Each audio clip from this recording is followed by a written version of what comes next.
Жить в маленьком французском городе. Сегодня я покажу вам, как жить в такой среде и не поехать в кукухой. Как жить в такой среде, чтобы это было не испытанием, а удовольствием. Сегодня я покажу вам, как выглядит реальная жизнь в маленьком французском городе со всеми плюсами и минусами. Я переехал в город, который по населению меньше Парижа в 60 раз. В первый месяц я чувствовал себя, будто попал в фильм. Узкие улочки, собор на холме, тишина и абсолютное спокойствие. Но очень быстро оказалось, что у этой тишины есть обратная сторона. Здесь мало кто говорит по-английски, а я пока очень плохо говорю по-французски. Общение – огромный барьер. Друзей завести реально сложно. И иногда город кажется слишком медленным и даже скучным. Первое, что невозможно не заметить в этом городе, это огромный готический гигант. Собор, который стоит на самой верхней точке города. Его видно отовсюду и за несколько километров от города. И это не просто собор, это объект ЮНЕСКО, и это символ города, вокруг которого исторически весь город выстроен. Сам город произвел на меня впечатление несколько нереального, потому что очень ухожены эти домики и очень мало людей. То есть ты ходишь как будто в декорациях к фильму. Через весь город проходит река, и вдоль реки сделаны такие зоны, скамеечки, чтобы ты мог посидеть, отдохнуть спокойно. Там никогда не бывает толп туристов, там всегда есть свободное место, ты можешь прийти с книжкой и просто почитать. И это потрясающе. Это все создают такую атмосферу спокойствия и безопасности, что для меня очень важно. И на сравнении с большим городом, где у нас большой поток машин, большой поток людей, все это очень давит на психику, это давит этот ритм. Здесь этого нету, и здесь город действительно как соразмерен человеку. Этот город действительно небольшой. Его можно пройти всего за 20 минут насквозь, и у тебя шаговая доступность везде. Кафе, рестораны, магазины, супермаркеты. Все это есть, все в пешей доступности, и по большому счету машина здесь не нужна. Максимум, что может пригодиться, это велосипед. Кстати, про кофейни. Здесь нет спешлти. Если вы любите хороший кофе, альтернативные способы заваривания, забудьте, здесь их не существует. Я перепробовал кофе во всех кофейнях, во всех главных кофейнях. Его подают, конечно, везде. Но вкус у него везде примерно одинаковый. То есть он чертовски крепкий и очень горький. Если вам нужно хорошо взбодриться, то такой вариант подойдет, но если вы хотите там какой-то вкус или чтобы это было какое-то хорошее зерно, нет, здесь этого не будет. Это будет очень кофеинизировано. Я не знаю, почему так. Может быть, это культурная особенность, но действительно спешлти здесь нет. Зато здесь есть хороший горячий шоколад. Вот это тоже меня удивило, что горячий шоколад действительно топ, и его здесь умеют готовить, и это настоящий шоколад. Это прям круто. Но кофе, увы, за этим нужно ехать куда-нибудь в Париж. По поводу транспорта в городе. Собственный автомобиль, да, он не нужен, но если вы хотите съездить за продуктами, например, затариться как следует в супермаркет, то на велосипеде это сделать уже проблематично, а пешком идти, минут 30. Придется выйти из города и еще пройти какое-то расстояние. Это, конечно, очень неудобно и такая вот ловушка маленького города, что с одной стороны машина не нужна, с другой стороны, если ты хочешь поездить вокруг или съездить за продуктами, то без машины никуда. Есть автобусы, есть, конечно, варианты использовать поезда, но поезда дорого, автобусы надо ждать, поэтому лучше все-таки присмотреть себе какую-то машину. А для машин здесь все выстроено. Удивительно, как они маскируют парковки. Я не сразу это понял. Я прожил здесь несколько месяцев, наверное, пока я не понял, что под большими площадями на самом деле спрятаны парковки. Ты этого не заметишь, не обратишь внимания, там просто значок парковки какой-то и так далее, а на самом деле это несколько этажей вниз. И это удивительно, как французы это делают, как они обыгрывают вот это пространство и как они умеют все прятать под землю. Это прям очень круто, и это сильно меняет внешний вид самого города. К тому же это как раз говорит про их отношение к эстетике города, то есть чтобы он выглядел красиво и чтобы в нем было комфортно. В этом городе есть действительно много мест, куда ты можешь пойти. Здесь есть кинотеатр, есть большой концертный зал, который издалека тоже не поймешь, что это концертный зал огромный. Выглядит не очень понятно, а на самом деле это тоже полуподземный концертный зал, и наверху сделана огромная красивая терраса. Пока что с нее вид на стройку, но я думаю, когда закончат, это будет классно. Здесь есть кино, галереи, несколько музеев, музей витражей, то есть, в принципе, сходить куда есть. А по выходным есть рынок.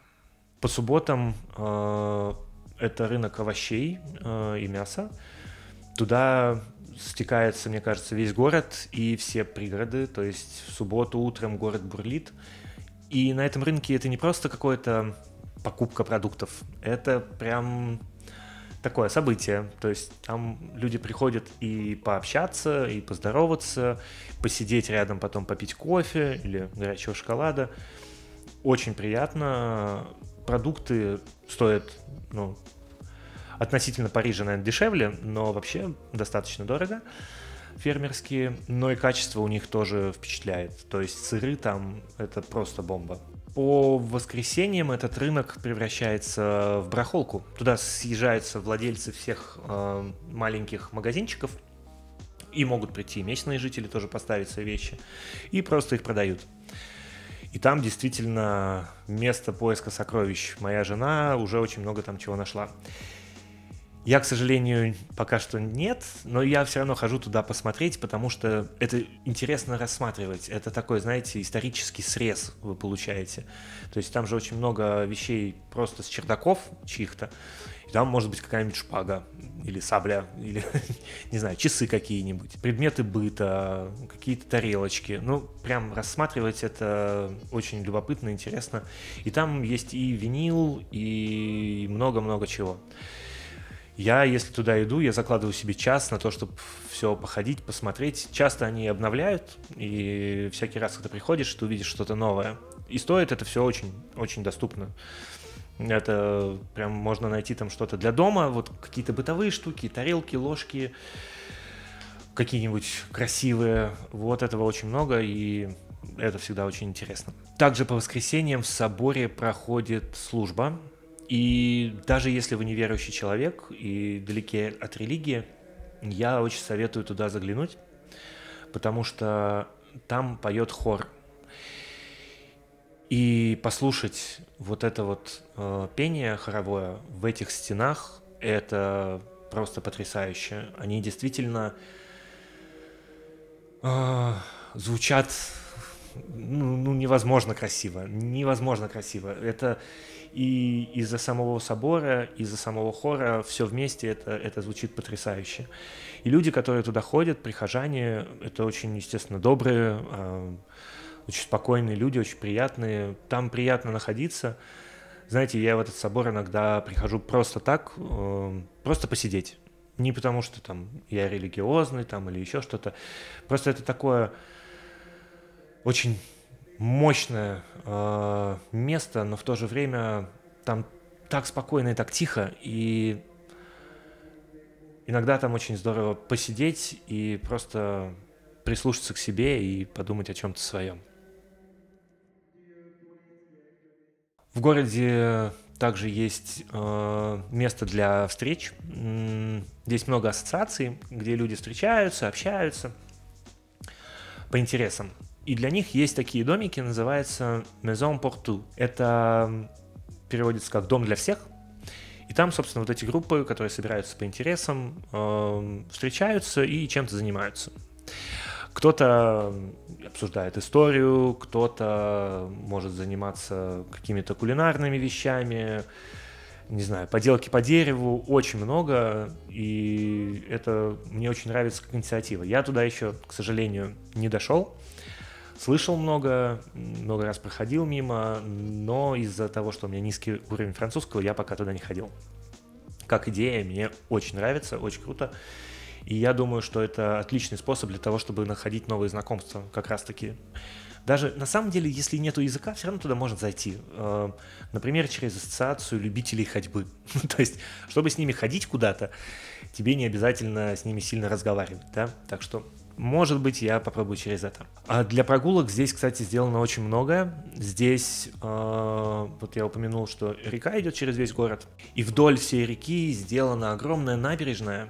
И ты можешь по этой набережной гулять. Она выходит за пределы города, идет дальше уже в маленькие городки, спутники. И это все большая прогулочная зона. И в воскресенье там очень много людей, туда все идут отдыхать, гулять, делать, может, какие-то пикники или как-то играть. Там есть лодочная станция. В общем, вот это меня благоустройство впечатлило. И там сделаны две дорожки, одна пешеходная и одна вело. То есть, если есть велосипед, то можно вообще сесть, поехать, покататься. Это вау. Для меня это прям отдушина. Я часто там прогуливаюсь просто с музыкой, с книжкой. Очень круто сделано. Социальные контакты. Вот здесь мы подходим к самому сложному здесь. Потому что это не крупный город, это не Париж, не Марсель. И здесь многие не говорят по-английски.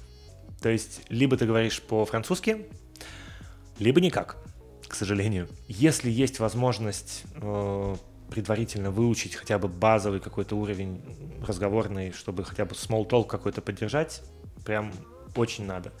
Я приехал с нулем, и вот я год учу, у меня, наверное, сейчас какой-то там А1, может быть, чуть побольше. По чуть-чуть начинаю говорить. Но если у вас нету этого, то может быть очень трудно. Готовьтесь к этому, это может чувствоваться прям как социальная изоляция, это правда. К сожалению, так. Плюсы и минусы жизни здесь. Плюсы, очевидно, стоимость жизни здесь ниже, чем в Париже или в крупном городе другом. Квартира, которую мы снимаем здесь, в Париже стоила бы нам раза в 2, а то и в 2,5 дороже. И не факт, что по площади она была бы такой же. По продуктам стоимость здесь, наверное, примерно такая же, но все-таки я думаю, что на рынке, вот то, что мы покупаем фермерские продукты, это дешевле. Всякие кафешки, ресторанчики тоже, наверное, немного дешевле. Не катастрофично, не сильно, там, ну, процентов на 10-20, наверное, будет. Такой плюс-минус. Тишина и спокойствие. Здесь зависит от вас. То есть, если вам комфортнее в таком сильном ритме, чтобы все вокруг жизнь бурлила, было много контактов, то для вас такой город будет минусом. Он слишком медленный, здесь не так много людей, и люди все-таки закрытые.